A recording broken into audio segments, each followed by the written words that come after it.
ഈ ബോംബ് നിർമ്മാണത്തിനിടെയുണ്ടായ സ്ഫോടനത്തിൽ ഒരാൾ കൊല്ലപ്പെട്ട പാനൂരിൽ വ്യാപക റെയ്ഡ്. കോഴിക്കോട് നാദാപുരത്തും പരിശോധന തുടരുകയാണ്. കേസിൽ ഇന്ന് കൂടുതൽ പേരുടെ അറസ്റ്റ് ഉണ്ടായേക്കും. പ്രതികളുമായി CPIM-ന് ബന്ധമില്ലെന്ന് സംസ്ഥാന സെക്രട്ടറി MV ഗോവിന്ദൻ ഇന്നും ആവർത്തിച്ചു. പാർട്ടി തള്ളേണ്ട കാര്യമില്ല, പാർട്ടി ഒന്നുമില്ല. പാർട്ടി സഖാക്കളെ തന്നെ ആക്രമിച്ച കേസിലെ പ്രതികളാണ്. പിന്നെ അറിയില്ല, അതെനിക്കറിയില്ല, അറിയില്ല എന്ന് പറഞ്ഞില്ലേ അതിനെപ്പറ്റി. അതിന് ആരെങ്കിലും പോയിട്ടുണ്ടെങ്കിൽ പോയതിനെ പരിശോധിച്ചോട്ടെ. യാതൊരു ബന്ധമില്ല, പാർട്ടിക്ക് യാതൊരു ബന്ധമില്ല. സജോ ദേവസ്യ കണ്ണൂരിൽ നിന്ന് വിവരങ്ങൾ നൽകാനുണ്ട്. സജോ, പാർട്ടി ബന്ധമില്ല എന്ന് ഇന്നും ആവർത്തിക്കുന്നുണ്ട് CPM സംസ്ഥാന സെക്രട്ടറി MV ഗോവിന്ദൻ. ഇതിനെക്കുറിച്ച് പാർട്ടി അന്വേഷണം നടത്തുന്നുണ്ടോ? പാനൂരിൽ വ്യാപകമായ റെയ്ഡ് നടക്കുന്നു, അതോടൊപ്പം തന്നെ നാദാപുരത്ത് ഇന്നും പോലീസിന്റെ പരിശോധന നടക്കുന്നുണ്ട്. അതിന്റെ വിവരങ്ങൾ കൂടി. കൂടുതൽ പ്രതികൾ ഉൾപ്പെട്ടിട്ടുണ്ട് എന്ന് സംശയിക്കപ്പെടുന്നുണ്ടോ? ഈ പരിശോധനകളുടെയും അന്വേഷണത്തിന്റെയും ഒക്കെ കാരണം എന്താണ്?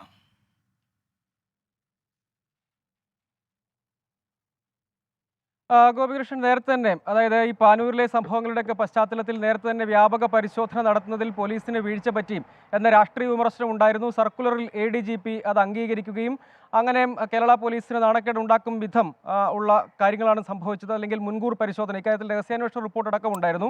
നേരത്തെ തന്നെ തിരഞ്ഞെടുപ്പ് പശ്ചാത്തലത്തിലൊക്കെ വ്യാപകമായ പരിശോധന സ്വാഭാവികമായും ഉണ്ടാകേണ്ടതാണ്. അക്കാര്യത്തിലടക്കം വീഴ്ചയുണ്ടായി. പാനൂരിൽ സ്ഫോടനം നടന്നതിന് തൊട്ടു പിന്നാലെ പോലും വ്യാപക പരിശോധനയിലേക്ക് കടക്കുന്നതിൽ കാലതാമസം ഉണ്ടായി എന്ന വിമർശനം ഉണ്ടായിരുന്നു. ഏതായാലും അതിന് തൊട്ടു പിന്നാലെയാണ് സംസ്ഥാനത്ത് എമ്പാടും പരിശോധന നടത്താനുള്ള നിർദ്ദേശമുണ്ട്. പാനൂരിലും പരിസര പ്രദേശങ്ങളിലും പ്രത്യേകിച്ചും റെയ്ഡും പരിശോധനകളിലേക്കും കടക്കണം എന്ന നിർദ്ദേശമുണ്ടായിരുന്നു. അതിന്റെ അടിസ്ഥാനത്തിൽ ഇന്ന് പുലർച്ചെ തന്നെ പരിശോധനയിലേക്ക് കടന്നു. ബോംബ് സ്ക്വാഡും പോലീസും സംയുക്തമായാണ് പരിശോധന നടത്തുന്നത്. കണ്ണൂരിലാണെങ്കിൽ പാനൂർ, കൂത്തുപറമ്പ്, കൊളവല്ലൂർ മേഖലയിൽ പ്രത്യേകമായി കേന്ദ്രീകരിക്കുകയാണ്. ആ മേഖലയിൽ കഴിഞ്ഞ ദിവസം തന്നെ സ്ഫോടനം നടന്ന പാനൂർ കൈവേലിക്കൽ മൂളിയാത്തോടിന്റെ തൊട്ട് സമീപത്ത് നിന്ന് 7 സ്റ്റീൽ ബോംബുകൾ കണ്ടെടുത്തിരുന്നു.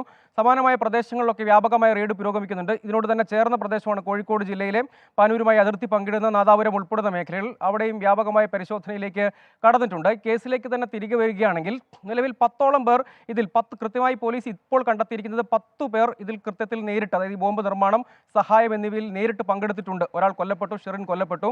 ബാക്കി 9 പേരാണ്. അതിൽ 4 പേരുടെ അറസ്റ്റ് ഇതിനകം രേഖപ്പെടുത്തി.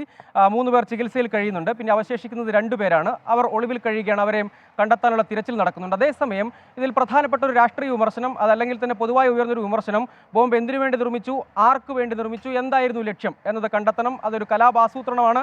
തിരഞ്ഞെടുപ്പ് കാലമാണ്, അതിലേക്ക് കൂടി അന്വേഷണം പോകണം. അതായത് നിർമ്മിച്ചവരെ കണ്ടെത്തിയാൽ അന്വേഷണം തീരുന്ന ഒരു നിലയിലേക്ക് പോകരുത്. അത് അന്വേഷണത്തെ യഥാർത്ഥത്തിൽ അട്ടിമറിക്കുന്നതാണ്. ആർക്കു വേണ്ടി, എന്തിനു വേണ്ടി, എന്തായിരുന്നു ലക്ഷ്യം, അതിൻ്റെ രാഷ്ട്രീയ ലക്ഷ്യം എന്തായിരുന്നു എന്നടക്കമുള്ള കാര്യങ്ങളിൽ വിശദമായ പരിശോധന വേണമെന്ന ആവശ്യം നേരത്തെ തന്നെ UDF ഉന്നയിച്ചതാണ്.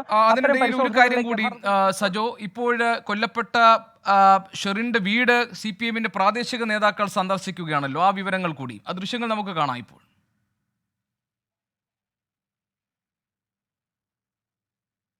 ഗോപികൃഷ്ണൻ, ഈ കൊല്ലപ്പെട്ട ഷെറിനും ബിനീഷും ഒക്കെ ഇവർക്കാർക്കും, അതായത് ഈ ബോംബ് നിർമ്മാണത്തിൽ പങ്കെടുത്ത ആളുകൾക്കോ അതിലെ ഇപ്പോഴത്തെ പ്രതികൾക്കോ, കൊല്ലപ്പെട്ട ഷെറിനോ ഗുരുതരമായി പരിക്കേറ്റ് ചികിത്സയിൽ കഴിയുന്ന ബിനീഷിനോ CPIM-മായി യാതൊരു ബന്ധവുമില്ല എന്ന് പാനൂർ ഏരിയ കമ്മിറ്റി മുതൽ സംസ്ഥാന നേതൃത്വം വരെ ആവർത്തിച്ചുകൊണ്ടിരിക്കുകയാണ്. എന്ന് മാത്രമല്ല, ഈ കൊല്ലപ്പെട്ട ഷെറിനും ഒപ്പം ബിനീഷും, ഗുരുതരമായി പരിക്കേറ്റ് ചികിത്സയിൽ കഴിയുന്ന ബിനീഷും CPIM പ്രവർത്തകരെ ആക്രമിച്ച കേസുകളിൽ പ്രതികളാണ് എന്നതായിരുന്നു പാനൂർ ഏരിയ കമ്മിറ്റി ഈ സംഭവം ഉണ്ടായതിന് തൊട്ടു പിന്നാലെ ഇറക്കിയ വിശദീകരണ കുറിപ്പിൽ പറഞ്ഞിരുന്നത്.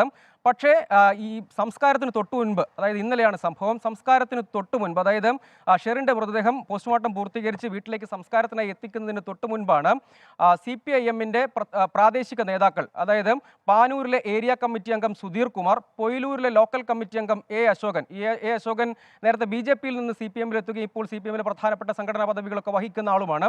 ഇവർ രണ്ടുപേരും കൈവേലിക്കലുള്ള ഷെറിന്റെ വീട്ടിലേക്ക് എത്തുകയും തുടർന്ന് ആ ദൃശ്യങ്ങളിലുള്ളത് അവർ വീടിന് തൊട്ട് മുൻപിൽ വാഹനത്തിൽ വന്നിറങ്ങി വീട്ടിലേക്ക് നടന്നു പോകുന്നതാണ്.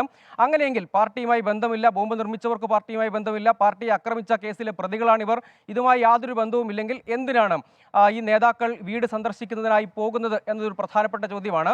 ആവർത്തിച്ച് പാനൂർ ഏരിയ കമ്മിറ്റിയും ഏരിയ സെക്രട്ടറിയും സംസ്ഥാന സെക്രട്ടറിയും അടക്കം CPM-ന്റെ ജില്ലയിലെ നേതാക്കൾ തുടങ്ങിയ എല്ലാവരും ആവർത്തിച്ചു പറയുന്ന കാര്യം, ഈ ബോംബ് നിർമ്മാണവുമായോ ഇതിൽ ഉൾപ്പെട്ട ആളുകളുമായോ ഇവരാരും പാർട്ടി അംഗങ്ങളല്ല, പാർട്ടിയുമായി ഇവർക്കാർക്കും ബന്ധമില്ല, അവർ മറ്റെന്തെങ്കിലും ലക്ഷ്യത്തിലായിരിക്കും ബോംബ് നിർമ്മിച്ചത് എന്ന് ആവർത്തിക്കുകയാണ്. അങ്ങനെയെങ്കിൽ അങ്ങനെ CPM പ്രവർത്തകരെ അടക്കം ആക്രമിച്ച കേസിൽ പ്രതികളാണെന്ന് പാർട്ടി തന്നെയാണ് വിശദീകരണ കുറിപ്പിൽ പറഞ്ഞത്. അങ്ങനെയുള്ള ഷെറിൻ്റെ വീട് സംസ്കാരത്തിന് മുൻപ് പ്രധാനപ്പെട്ട നേതാക്കൾ, പ്രാദേശികമായി പ്രധാനപ്പെട്ട ചുമതലകളൊക്കെ വഹിക്കുന്ന ഒരാൾ ഏരിയ കമ്മിറ്റി അംഗമാണ്, ഒരാൾ ലോക്കൽ കമ്മിറ്റി അംഗമാണ്. അശോകനും സുധീർ കുമാറും പ്രധാനപ്പെട്ട പ്രാദേശിക നേതാക്കളാണ്. അവർ എന്തിനാണ് ഷെറിൻ്റെ വീട് സന്ദർശിച്ചതെന്നൊരു ചോദ്യമുണ്ട്. അപ്പോഴും അവർ വിശദീകരിക്കുന്നത് പാർട്ടിയുമായി ബന്ധവുമൊന്നുമില്ല, ആരാണ് പോയത്, എന്തിനാണ് പോയതെന്നതിനെ സംബന്ധിച്ച് തങ്ങൾക്ക് വ്യക്തതയൊന്നുമില്ല എന്ന് പ്രാദേശിക നേതൃത്വവും ഒക്കെ വിശദീകരിക്കാൻ ശ്രമിക്കുകയാണ്.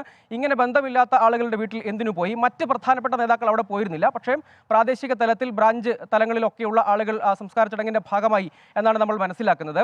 ഒപ്പം ഈ നേതാക്കൾ അങ്ങോട്ടേക്ക് സന്ദർശനത്തിനായി എത്തുന്നതിൻ്റെ ദൃശ്യങ്ങൾ കൂടി പുറത്തു വരികയും ചെയ്തു. ഇതിന് പക്ഷേ സംസ്ഥാന സെക്രട്ടറി ആരാണ് പോയത്, എന്താണ് എന്ന് അറിയില്ല, പാർട്ടിക്ക് യാതൊരു ബന്ധവുമില്ല എന്ന് ആവർത്തിച്ച് വിശദീകരിക്കാൻ ശ്രമിക്കുകയാണ്. ഈ കേസിൽ കൊല്ലപ്പെട്ട ഷെറിനും ഗുരുതരമായി പരിക്കേറ്റ് ചികിത്സയിൽ കഴിയുന്ന വിനീഷ്, മറ്റ് 2 പേര് കൂടിയുണ്ട്, അവർ കൂടി ചികിത്സയിൽ തുടരുന്നുണ്ട്. അവരടക്കം ഈ കേസിൽ ഇതുവരെ അറസ്റ്റിലായവരും ഇനിയിപ്പോൾ പോലീസ് ഇപ്പോൾ തന്നെ കണ്ടെത്തിയ 10 പേരിൽ ഉൾപ്പെട്ട ഒളിവിൽ കഴിയുന്ന 2 പേരും അടക്കം CPM അനുഭാവികൾ തന്നെയാണ്. CPIMന്റെ പ്രധാനപ്പെട്ട ശക്തി കേന്ദ്രവുമാണ്. പലപ്പോഴും നേരത്തെയും സമാനമായി ബോംബ് നിർമ്മിക്കുന്നതിനിടയിൽ കൊല്ലപ്പെട്ട ആളുകളെ പാർട്ടി രക്തസാക്ഷി ലിസ്റ്റിലടക്കം ഉൾപ്പെട്ടിട്ടുണ്ട് എന്ന രാഷ്ട്രീയ വിമർശനം അടക്കം ഒരു വശത്ത് സജീവമായി നിൽക്കുന്നുണ്ട്. മുൻകാലത്ത് കൊളവല്ലൂർ മേഖലയിൽ തന്നെ ബോംബ് നിർമ്മിക്കുന്നതിനിടയിൽ കൊല്ലപ്പെട്ട 2 പേരെ രക്തസാക്ഷി പട്ടികയിൽ ഉൾപ്പെടുത്തിയെന്നതടക്കമുള്ള രാഷ്ട്രീയ വിമർശനങ്ങൾ എതിരാളികൾ ഉന്നയിക്കുകയും ഒക്കെ ചെയ്യുന്നുണ്ട്. അത്തരമൊരു പശ്ചാത്തലത്തിൽ കൂടി ഈ തെരഞ്ഞെടുപ്പ് കാലത്ത് രാഷ്ട്രീയമായ തിരിച്ചടി ഭയമൊക്കെയുണ്ട്. പക്ഷേ CPM അങ്ങനെ പരസ്യമായി തള്ളിപ്പറയുമ്പോഴും എന്തിനാണ് ഈ നേതാക്കൾ പിന്നീട് അവിടെ പോയത് എന്ന കാര്യം പ്രസക്തമാണ്. അത് CPMനെ സംബന്ധിച്ചിടത്തോളം ഈ അനുഭാവികൾ അവർ പരസ്യമായി തള്ളിപ്പറയുമ്പോഴും അങ്ങനെയല്ലേ യഥാർത്ഥത്തിൽ ഇക്കാര്യത്തിൽ ഇരട്ടത്താപ്പുണ്ടോ എന്ന ചോദ്യം ഉയർത്തുന്നതാണ് ഈ ദൃശ്യങ്ങൾ എന്ന കാര്യത്തിൽ തർക്കമൊന്നുമില്ല. ഈ പാനൂർ അടക്കമുള്ള മേഖലയിൽ ബോംബ് നിർമ്മാണത്തിനിടെ ഉണ്ടായ അപകടങ്ങളും അടക്കം ആക്രമണങ്ങളും ഒക്കെ നിരവധി സംഭവങ്ങൾ ഉണ്ടായിട്ടുണ്ട്. പക്ഷേ സമീപകാലത്ത് ഇതിനൊക്കെ ഒരു അല്പം ശമനമുണ്ടായിരുന്നു. തിരഞ്ഞെടുപ്പ് കാലത്ത് പക്ഷേ ഇപ്പോഴും ഉയരുന്നൊരു പ്രധാനപ്പെട്ട ചോദ്യം, ആ ചോദ്യത്തിന് യഥാർത്ഥത്തിൽ പോലീസ് ഉത്തരം കണ്ടെത്തിയിട്ടുണ്ടോ എന്ന കാര്യത്തിൽ വ്യക്തതയില്ല. അതായത് ഇവരുടെ ലക്ഷ്യം യഥാർത്ഥത്തിൽ എന്തായിരുന്നു എന്നടക്കമുള്ള ചോദ്യങ്ങൾ അവിടെ അവശേഷിക്കുന്നുണ്ട്. അതിനിടെ പൂർണ്ണമായും ഒരു വശത്ത് പരസ്യമായി പൂർണ്ണമായും തള്ളി പറയുമ്പോൾ ഈ നിലയ്ക്കുള്ള സന്ദർശനത്തിന്റെ പ്രസക്തി എന്താണ്, അതിന്റെ ലക്ഷ്യം എന്താണ്, അല്ലെങ്കിൽ എന്തുകൊണ്ട് പോകുന്നു എന്ന് CPM തീർച്ചയായും വിശദീകരിക്കേണ്ടതാണ്. പക്ഷേ അങ്ങനെ ഒരു വിശദീകരണം അവർ പറയുന്നില്ല. പകരം തങ്ങൾക്ക് യാതൊരു ബന്ധവുമില്ലെന്ന് ആവർത്തിക്കാൻ ശ്രമിക്കുകയാണ്. പക്ഷേ ഈ 2 പ്രധാനപ്പെട്ട നേതൃത്വം ഒരു ബന്ധവുമില്ല പാർട്ടിക്ക് എന്ന് പറയുമ്പോഴും ഇത്തരം സന്ദർശനങ്ങളുടെ ഉദ്ദേശം എന്താണെന്ന ചോദ്യം അവശേഷിക്കുന്നുണ്ട്. അതോടൊപ്പം തന്നെ പാനൂരിൽ വ്യാപകമായ റെയ്ഡ് നടക്കുന്നു, നാദാപുരത്തും പരിശോധന തുടരുന്നുണ്ട്. ഇന്ന് കൂടുതൽ പേരുടെ അറസ്റ്റ് ഉണ്ടാകും എന്നുള്ള സൂചനകളും പുറത്തുവരുന്നു. പ്രതികളുമായി CPMന് യാതൊരു ബന്ധവുമില്ല എന്നാണ് സംസ്ഥാന സെക്രട്ടറി MV ഗോവിന്ദൻ ഇന്നും ആവർത്തിച്ചിരിക്കുന്നത്. ഷെറിന്റെ വീട്ടിൽ CPMന്റെ പ്രാദേശിക നേതാക്കൾ എത്തുകയും ചെയ്യുന്നു. സജോ ദേവസിയാണ് കണ്ണൂരിൽ നിന്ന് വിശദാംശങ്ങൾ പങ്കുവച്ചത്.